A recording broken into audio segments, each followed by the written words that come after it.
नमस्कार विद्यार्थी मित्रों, मैं हूँ भावना पाटिल। आज हम हिंदी लोक भारती 9वीं कक्षा पाठ 1 चांदनी रात पढ़ने वाले हैं।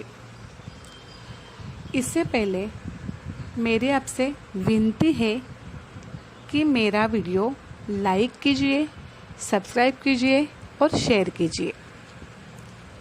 तो चलो आज हम देखते हैं पार्ट 1 चांदनी रात।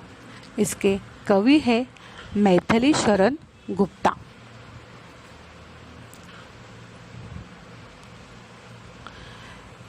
उनका परिचय है। उनका जन्म 3 अगस्त 1886 चिरगांव, झांसी, उत्तर प्रदेश में हुआ है और उनकी मृत्यु 12 दिसंबर 1964 में हुई है। उनका परिचय है। मैथिली शरण गुप्त जी खड़ी बोली के महत्वपूर्ण कवि है। आपकी रचनाएं मानवीय संवेदनाओं, विशेषतः नारी के प्रति करुणा की भावना से ओतप्रोत है। उनकी प्रमुख कृतियाँ साकेत महाकाव्य, यशोधरा, जयद्रथ वध, पंचवटी, भारत भारती ये सब खंड काव्य है। रंग में भंग, राजा प्रजा ये नाटक है। अभी हम आगे देखेंगे इस पद्य संबंधी ये एक खंड काव्य। इसमें मानव जीवन की किसी एक ही घटना की प्रधानता होती है। प्रासंगिक कथाओं को इसमें स्थान नहीं मिलता। प्रस्तुत अंश पंचवटी खंड काव्य से लिया गया है। प्रकृति की छटा का सुंदर रूप बड़े ही माधुर्य के साथ अभिव्यंजित हुआ है। चांदनी रात का मनोहरी वर्णन सुंदर शब्दों में चित्रित किया है। चलो तो हम देखते हैं चांदनी रात। चारू चंद्र की चंचल किरणें खेल रही है जलथल में।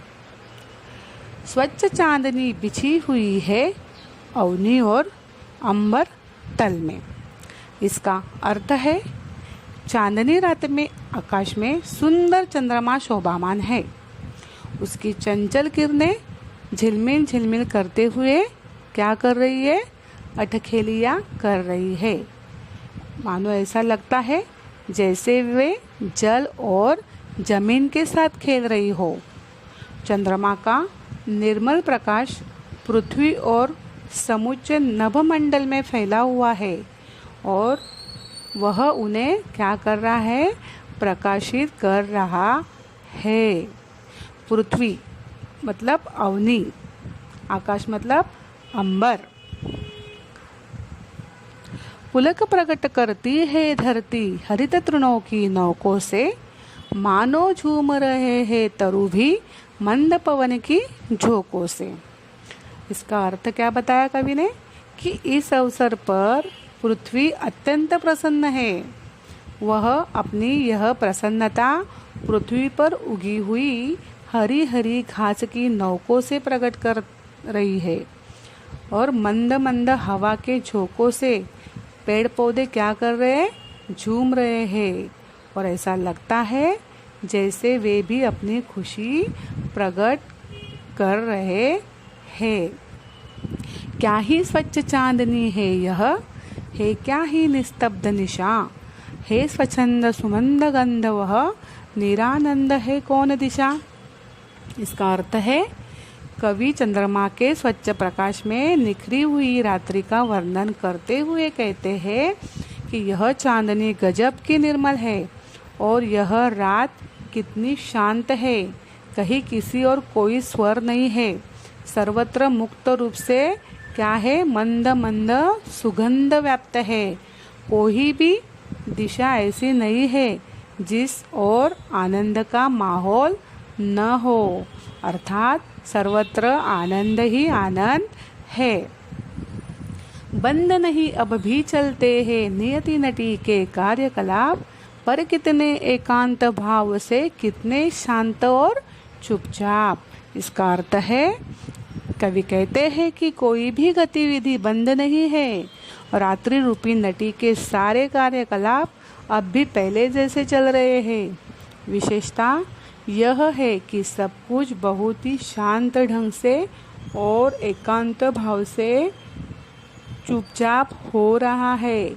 कहीं कोई कोलाहल नहीं है बिखरे देती वसुंधरा मोती सबके सोने पर, रवि बटोर लेता है उनको सदा सवेरा होने पर।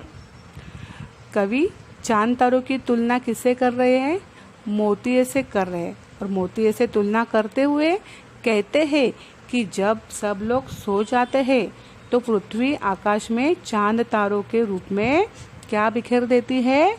मोती बिखेर देती है। और जब सवेरा होता है तो ऐसा लगता है जैसे सूर्य इन मोतियों को हमेशा बटोर के क्या करता है? ले जाता है। अर्थात सुबह उजाला हो जाने पर आकाश में चांद तारे लुप्त हो जाते हैं और विरामदायिनी अपनी संध्या को दे जाता है। शून्य श्याम तनु जिससे उसका नया रूप छलकता है।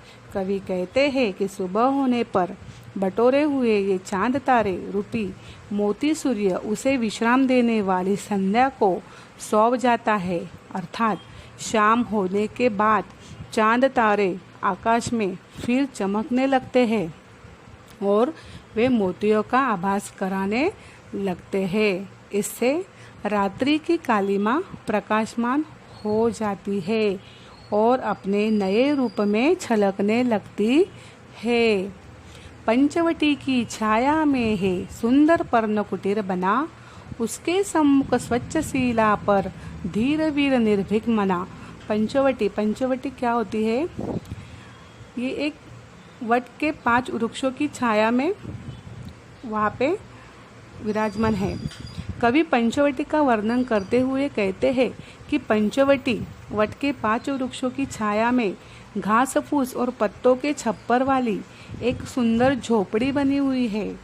उसके सामने एक साफ सुथरी शिला है। शिला मतलब पत्थर का एक टेंट रहता है। उस शिला पर एक दृढ़ मन वाला और निडर योद्धा विराजमान है और उस शिला पर एक तपस्वी दृढ़ निडर योद्धा बैठा हुआ है। जाग रहा यह कौन धनुर्धर, जबकि भुवन भर सोता है। भोगी कुसुमा युद्ध योगी सा, बना दुष्टगत होता है। कवि कहते हैं कि इस समय संसार के सारे लोग सो रहे हैं, पर यह धनुष्यधारी कौन है जो रात्रि में इस समय जाग रहा है? वे कहते हैं कि यह कामदेव सा भोगी गृहस्थ कोई सन्यासी जैसा बना हुआ सा दिखाई देता है। तो आज यह हमारा पाठ यहाँ पे पूर्ण होता है। विद्यार्थी मित्रों, इसके शब्द संसार है पुलक रोमांच खुशी, कार्यकलाप मतलब गतिविधि, कुटीर झोपड़ी कुटिया, निर्भीक निडर, धनुर्धर मतलब तीरंदाज, कुसुमायुद्ध मतलब अनंग कामदेव, दृष्टिगत जो दिखाई पड़ता हो। इस पाठ के कृति स्वाध्याय में आपको कुछ एक्टिविटी दी गई है। उसमें से हमने कुछ प्रश्न सिलेक्ट किए हैं। पाठ के आंगन में क्या करना है? सूचनानुसार कृतियाँ कीजिए। ये एक संजाल है।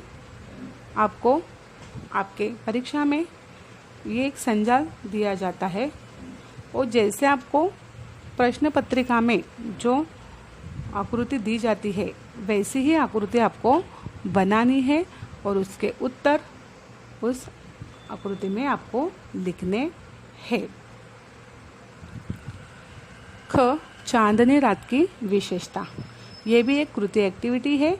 आपको चांदनी रात के बारे में कुछ विशेषताएं बतानी है। आप ये लिख के ले सकते हो। 2, निम्नलिखित पंक्तियों का सरल अर्थ लिखिए। ये आपको परीक्षा में 2 मार्क्स के लिए आ सकता है। आपको क्या करना है, इस पंक्ति का भावार्थ लिखना है। चारुचंद्र से झोंकों से, और क्या ही स्वच्छ, शांत और चुपचाप, इन दोनों का भावार्थ मैंने यहाँ पे आपको दिया है। उसके बाद ये समानार्थी शब्द है, ये भी आपको कृति एक्टिविटी में आ सकते हैं, ये भी आपको करना है। और आपका स्वमत स्पष्ट कीजिए। एक 2 मार्क के लिए ऐसा भी क्वेश्चन आता है, स्वमत, प्रकृति मनुष्य की मित्र है, इसके बारे में आपको स्पष्ट करना है, आपका स्वमत यहाँ पे देना है। तो विद्यार्थियों, अगर आपको मेरा ये वीडियो अच्छा लगा हो तो प्लीज़ लाइक कीजिए और सब्सक्राइब कीजिए। Thank you.